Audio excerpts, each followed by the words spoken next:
Good morning. Welcome to Hindu Newspaper Analysis 9th December 2022. Today is International Anti-Corruption Day. The main motive behind marking this day is to spread awareness about corruption-free society. Everyone knows that corruption affects every area of our society. Say it can be politics, administration, economics, so on and so forth. So this day is signaling us to commit ourselves against spread of corruption. Theme of 2022 International Anti-Corruption Day is Uniting the World Against Corruption. And I want to quote APJ Abdul Kalam observation in a way to get the corruption-free society. And I quote, if a country is to be corruption-free and become a nation of beautiful minds, I strongly feel there are three key social members who can make a difference. They are father, mother, and the teacher. Even Chanakya said, if the law of the land promptly acted, timely and certainly, then corruption-free society is not a for. So we need this law as well as support of community in a stronger manner to counter spread of corruption. In today's newspaper articles, most of the paper was covered with election and the results. We should see there were some articles which raised concerns about Coliseum system. If you come across the newspaper from last few days, or else if you listen our recordings or from last few days, we are witnessing series of observations on Coliseum system and judicial appointments. It all begins at the last month. In the last month, we witnessed Supreme Court of India raised concerns over appointment of an election commissioner, Arun Goyal. After that, we had observations from the executive, particularly from the law ministry, raising concerns over appointment of judges in the Coliseum system. Today's newspaper covered observations given by Vice President, then observations raised by Supreme Court of India judges about this Coliseum system. Apart from what was mentioned in the articles, one must have a solid background about what is this appointment is about. It was mentioned in Indian Constitution under Part 5 of Indian Constitution, Article 124 Clause 2 mentioned that President in consultation with Supreme Court judges can appoint the judges in the court. So it mentioned that Article 124 Clause 2 said that every judge of the Supreme Court shall be appointed by the President after consultations with such judges of the Supreme Court and of the High Court in the state as the President may deem necessary for the purpose. Now, this word consultation was a word to be highlighted.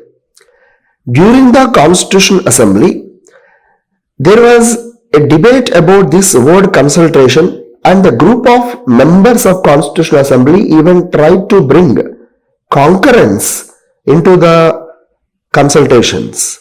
However, the word concurrence was defeated and the word consultation was inserted into Constitution under 124 Clause 2.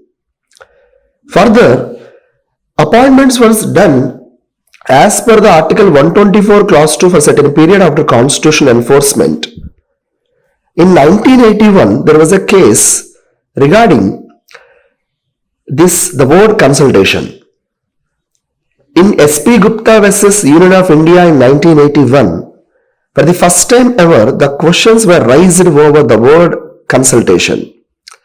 The question in the petition was, what do you mean by this consultation? Is it a mere consultation or getting concurrence?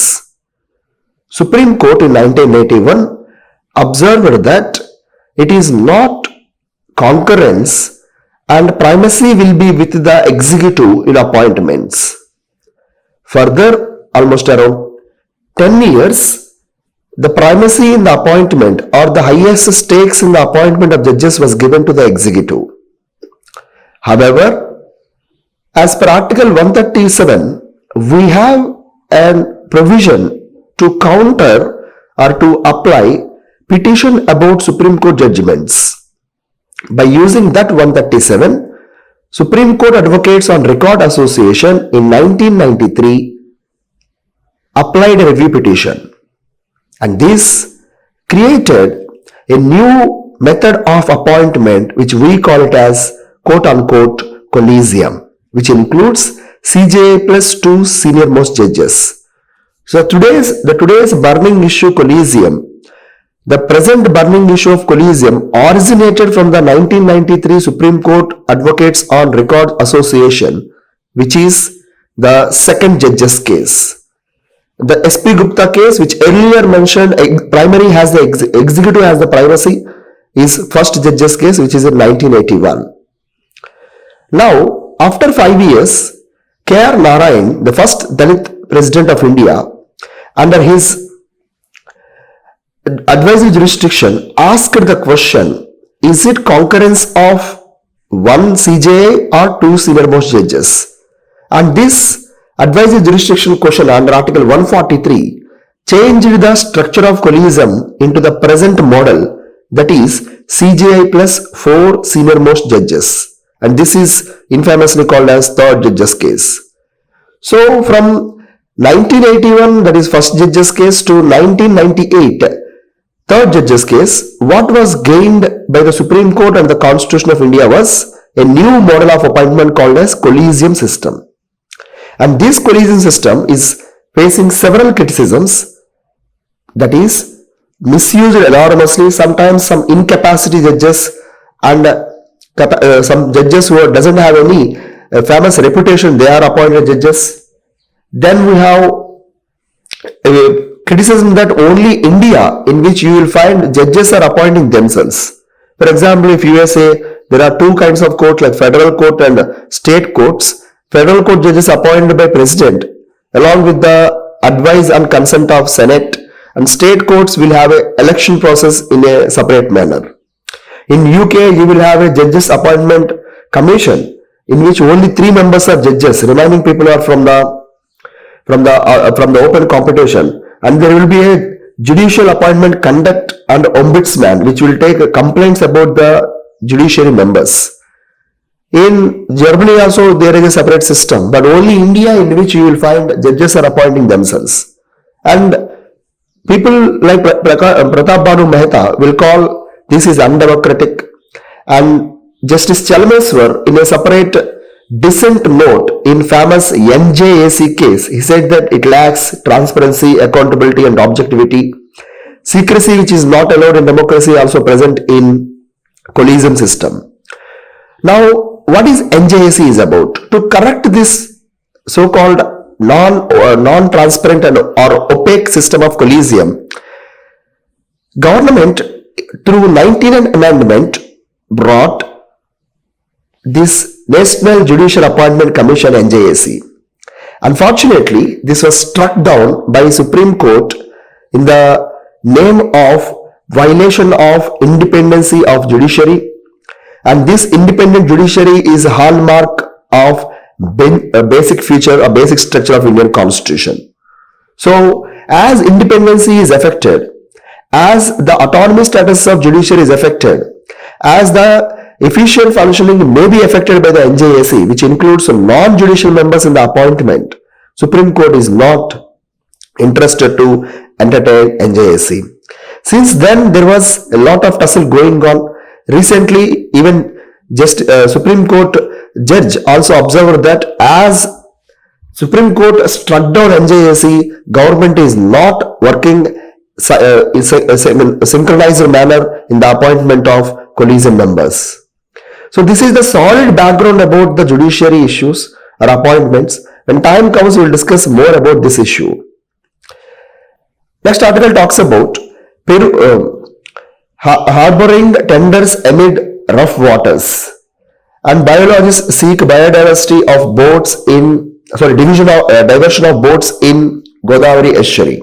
So these articles are highlighting about olive Ridley turtles.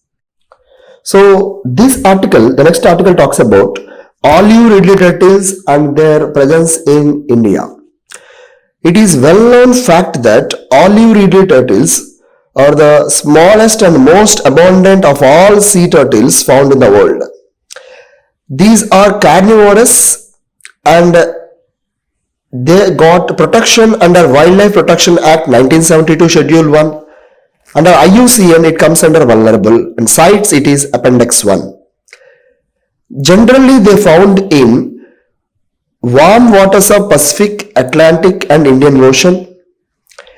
In India, Odisha Gahimata Marine Sanctuary is considered to be largest rookery or a colony of breeding animals. They are very famous for their mass nesting, we call it as Arabida, and this mass nesting where thousands of females come together on the same beach to lay eggs. They lay eggs over a period of 5 to 7 days in colony nest about 1.5 feet deep, which they dig with their hind flippers. And they are facing several threats nowadays. One is rise of marine plastic and pollution, oil spills in the Indian Ocean region. Recent one happened in the African coast, and some people even taking for this as a decorative item and some for consumption, and massive illegal fishing and through these nets and everything is also a problem. Article highlights about several major features, and you can read the article, but this information is more or less enough for our exam. Anyway, you can also read its scientific names, that is Lepidophyllus olivia. It may be wrong pronunciation, but you can check the newspaper article. Next article talks about need to urgently fix basic water education and health, BCG's Sinha. This article is not going to ask it in any exam. For when you are writing suggestions in questions with respect to water, instead of writing awareness, instead of writing spreading awareness, you can use this standardized statements. That is, Boston Consulting Group suggested there is high need to fix the water education and health among the public in India. So that we can write in our answers, because water is somewhat less or neglected resource for conservation in India. We can witness how water tables are reducing in different regions of India, particularly in Punjab and some parts of Andhra Pradesh. So we need to conserve this water table to counter the effects of climate change and also effects of drought and food insecurity. That's all for today's news. And in international news, there was a new appointment in Peru, and you just locate the Peru, which is also important in geography point of view for the topic of El Nino and La Nino. Just revise the El Nino, La Nino we discussed a couple of days back, and the name of the President Dina Balorati is also important for writing these non-UPSC exams. That's all for today. Thank you so much and Jai Hind.